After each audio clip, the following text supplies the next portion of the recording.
अभी जब मैं गाड़ी में आ रहा था तो गाड़ी में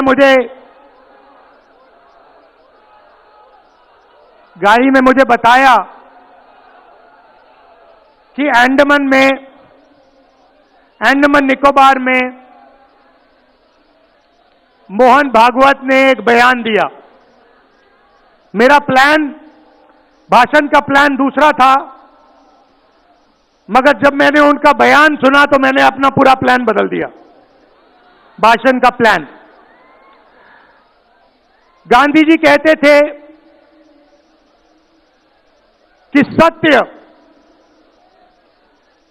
सबसे जरूरी चीज है।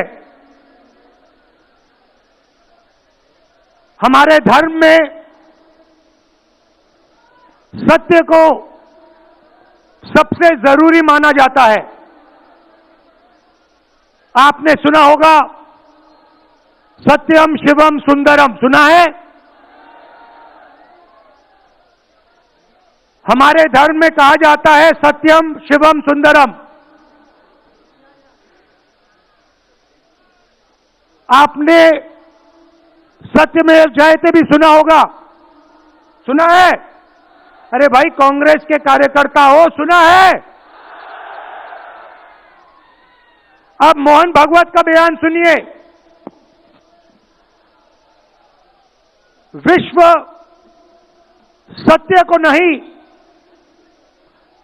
शक्ति को देखता है। जिसके पास शक्ति है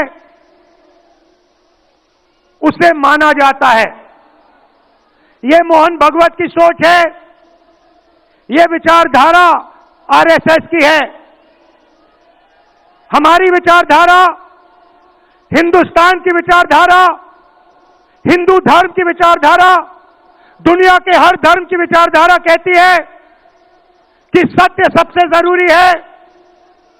मोहन भागवत कहता है सत्य का कोई मतलब नहीं है, सत्ता जरूरी है। इस बात की लड़ाई हो रही है हिंदुस्तान में। भाई और बहनों, सत्य और असत्य के बीच में लड़ाई हो रही है, और मैं आपको इस स्टेज से गारंटी देके कहता हूं, आप देखना, हम सत्य को लेकर, सत्य के पीछे खड़े होकर नरेंद्र मोदी और अमित शाह को, आरएसएस की सरकार को हिंदुस्तान से हटाएंगे। उनके पास सत्ता है, वो वोट चोरी करते हैं, देखिए आपके सामने पड़ा है। वो वोट चोरी करते हैं। 10,000 रुपए चुनाव के समय, चुनाव हो रहा है, 10,000 रुपए वो देते हैं। उनके इलेक्शन कमिश्नर हैं जिनके नाम अभी प्रियंका जी ने लिए, मैं भी ले लेता हूं। नहीं है? Gyanesh Kumar, doctor Sukhbir Singh Sandhu, doctor Vivek Joshi. याद रखिए, ज्ञानेश कुमार, सुखबीर सिंह सांधू, विवेक जोशी। ये जो सत्य और असत्य की लड़ाई हो रही है, इलेक्शन कमीशन बीजेपी के सरकार के साथ मिलकर काम कर रहा है, और इनको जितनी भी इम्यूनिटी देनी है दे दो। नरेंद्र मोदी जी ने इलेक्शन कमिश्नर के लिए कानून बदला, नया कानून लाए, कहा कि इलेक्शन कमिश्नर कुछ भी करे, उन पर एक्शन नहीं लिया जा सकता है, उन पर कार्रवाई नहीं ली जा सकती है। मैं स्टेज से आपको कह रहा हूं, कांग्रेस पार्टी आपको कह रही है, आप मत भूलिए, आप हिंदुस्तान के इलेक्शन कमिश्नर हो, आप नरेंद्र मोदी के इलेक्शन कमिश्नर नहीं हो। और हम आपको साफ कह रहे हैं, ये जो कानून बना है, आपकी रक्षा करने के लिए कानून बना है। इस कानून को हम बदलेंगे, रेट्रोएक्टिवली बदलेंगे और आपके खिलाफ एक्शन लेंगे, क्योंकि हम सच्चाई की लड़ाई लड़ रहे हैं और आप असत्य के साथ खड़े हो। भाइयों और बहनों, हरियाणा से यहां लोग आए हैं, हाथ दिखाइए। ये देखिए, हरियाणा से आए हैं। इनके हाथों से चुनाव चोरी किया गया है। ब्राजील की महिला 22 बार हरियाणा की वोटिंग लिस्ट में दिखाई देती है। एक पोलिंग बूथ में एक महिला 200 बार आती है। बीजेपी के नेता यूपी से आकर हरियाणा में वोट करते हैं। उधर भी उनका वोट है, इधर भी उनका वोट है। लाखों डुप्लीकेट वोटर हैं। मैंने प्रेस कॉन्फ्रेंस किया और ये जो 3 शख्स हैं, ज्ञानेश कुमार, सुखबीर सिंह सांधू, विवेक जोशी, इन्होंने कोई जवाब नहीं दिया। हमने एलिगेशन किया, हमने उनसे सवाल पूछा, आप हमें समझाइए ब्राजील की महिला कैसे वोटर लिस्ट पे, एक महिला 200 बार क्यों आती है, एक घर में 500, 600, 700 वोटर क्यों मिलते हैं, उत्तर प्रदेश से बीजेपी के नेता हरियाणा में वोट क्यों डालते हैं, कोई जवाब नहीं मिला। और पार्लियामेंट हाउस में कुछ दिन पहले कांपते हुए, ऐसे हाथ कांप रहे थे, अमित शाह जी उनकी सफाई देते हैं। आपने देखा होगा, देखा? मैंने उनको सीधा चैलेंज किया कि आइए पार्लियामेंट में, आपने मेरी प्रेस कॉन्फ्रेंस की बात की, आइए डिबेट करते हैं, देश को दिखाते हैं सच कौन बोल रहा है। ये आप भूलिए मत, ये देश सच का देश है, सत्य का देश है। आपके पास सत्ता आज है, आप पावर में है, इसका कोई मतलब नहीं है। देश की जनता सत्य को समझती है, सत्य के लिए लड़ती है। ये देश सत्य के लिए जान दिया है। आपने देखा अमित शाह को, हाथ देखा अमित शाह का, हाथ देखा कांपते हुए ऐसे देखा। क्यों हाथ क्यों कांप रहा था, मैं बताता हूं।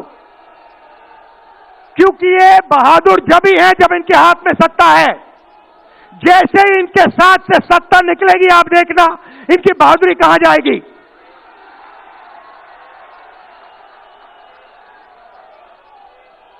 और ये भाइयों और बहनों, ये 2-3 अरबपतियों के लिए काम करते हैं। ये जो सारे के सारे कागज के ढेर हैं, ये जो सिग्नेचर्स हैं, ये कहां से आए? ये देश की जनता से आए। देश के कोने कोने में नारा चला है, वोट चोर, वोट चोर। तो ये देश की सच्चाई है। ये 6 साल का बच्चा, 90 साल का बुजुर्ग, ये सब जानते हैं कि नरेंद्र मोदी, अमित शाह वोट चोरी करके चुनाव जीतते हैं। कर्नाटक में हमने दिखाया लोकसभाएं चोरी की गई, महाराष्ट्र में दिखाया वोटर डिलीशन हुआ, वोटर एडिशन हुआ, लाखों वोट इधर से गायब हो जाते हैं।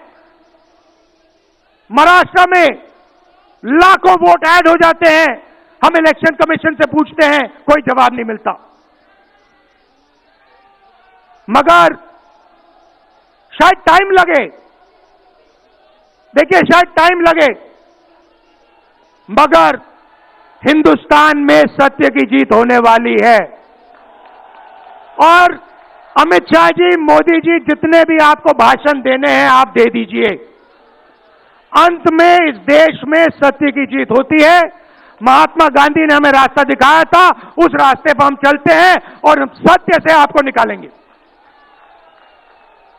नफरत से नहीं, हिंसा से नहीं, सत्य और अहिंसा के साथ हम नरेंद्र मोदी और अमित शाह को हरा के दिखाएंगे। देखिए, आपने देखा होगा, मैंने अमित शाह की बात की, मगर आप मोदी जी का चेहरा देखिए, अच्छी तरह देखिए। जो मेरी बहन ने कहा, मोदी जी की कॉन्फिडेंस खत्म हो गई है। आपने देखा, वो भी जानते हैं कि हमारी वोट चोरी पकड़ी गई है और अब बस थोड़ा सा समय बचा है, थोड़ा सा समय बचा है, पूरे देश को हमारी सच्चाई पता लग जाएगी। भाइयों और बहनों, ये वोट चोरी सिर्फ वोट की चोरी नहीं है। सबसे पहले ये इस संविधान पर, अंबेडकर जी के संविधान पर आक्रमण है। इस संविधान में लिखा है एक व्यक्ति को एक वोट मिलना चाहिए। तो सबसे पहले वोट चोरी अंबेडकर जी के संविधान पर आक्रमण है और वोट चोरी करके ये सरकार चलाते हैं। छोटे व्यापारियों को इन्होंने खत्म किया, गलत जीएसटी लागू की, नोटबंदी की, बेरोजगारी, ये पोल्यूशन देखिए, ये सारा का सारा इसीलिए हो रहा है क्योंकि ये वोट चोरी कर रहे हैं। क्योंकि अगर ये वोट चोरी नहीं करते तो आप इनको 5 मिनट में सरकार से निकाल देते। ये सच्चाई है। भाइयों और बहनों, मैं कांग्रेस पार्टी के कार्यकर्ताओं को दिल से धन्यवाद करना चाहता हूं। इस देश में 2 विचारधाराओं की लड़ाई है। एक आरएसएस की विचारधारा, जो मोहन भगवत जी ने कहा, जो सत्य के खिलाफ है और सत्ता के लिए कुछ भी कर सकती है, और दूसरी हमारी विचारधारा, आपकी डीएनए, आपके खून की विचारधारा, सत्य की विचारधारा, अहिंसा की विचारधारा। और आप बिना डरे धूप में, आंधी में, तूफान में, बारिश में आप कांग्रेस पार्टी की विचारधारा के लिए लड़ते हो। जैसे आपके डीएनए में सत्य है, वैसे उनके डीएनए में असत्य और वोट चोरी है। भाइयों और बहनों, आप घबराओ मत, आप घबराओ मत। अंत में इस देश में सत्य की जीत होगी और सत्य से हम नरेंद्र मोदी और अमित शाह और आरएसएस की सरकार को हटाएंगे। आप सबका दिल से धन्यवाद। नमस्कार, जय हिंद।